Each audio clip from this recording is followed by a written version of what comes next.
My speech title from storytelling this is Bumpy Ride. This is every bit of as bumpy ride as it gets, and it's very unorthodox how it happened. So I go to school when I'm in 7th grade, ride each morning in a Mustang, which is very nice. It's my aunt's a Mustang, and my cousin would ride in the front, and I'd get thrown in the back. I'm 6'6", and of course that was not very comfortable, but I may do. Get to school and I'll be like, hey, I'm in a Mustang. This is great. Back then it was a nice car, so I didn't mind being seen. Getting out, and going inside the school. Coming out of that car. So when I leave school, I get on a bus, and then get dropped off the bus at the dropping point, which is about half a mile from my house. So I would walk about a half mile from where the bus drops me off, because wasn't allowed to go as far as my house. So I get off one day, and there's 3 other people getting off behind me, and I see this car that's sitting right there by the drop-off point where I was get dropped off. I look over, I'm like, well, who's this? So I kind of ask, and the lady that's driving says, well, your aunt told me to come and take you all home today. So me and the 3 other people, I'm the last one to get in the back.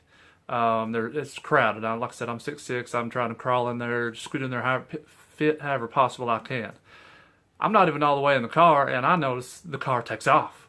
And I'm like, whoa, wait a minute, what's going on? All of a sudden, I feel my ankle with momentum. When the car takes off, my ankle gets thrown back, and it gets caught between the fender and the tire. I'm like, ouch, all of a sudden. Of course, I was young, so it was more like, ouch, what's really going on here? And the driver all of a sudden stops and looks back at me. I look at her, I'm like, okay, what's really going on here? So I get in, put my leg in, shut the door.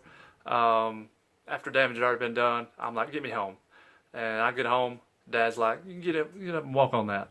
I'm like, that ain't happening either, sorry, I've already tried that. So we end up going to the ER. The lady's all torn up, which I can understand that. I was more frustrated when it happened. But I get to the ER, sit around in pain for a while, and basically the nurses finally come get us. And I get back there, I get an x-ray, and it is fractured. The good thing is it didn't have to be set, no surgery or anything like that. So the lady's all upset when she hears the news that she actually caused an accident that resulted in a fracture. She basically wants to pay and feels very, very responsible. But my father was very nice about it, compensating, said, no, don't worry about it. And the moral of this is, obviously, be very responsible whenever you have other parties in the vehicle. Make sure everybody's in the vehicle before you take off.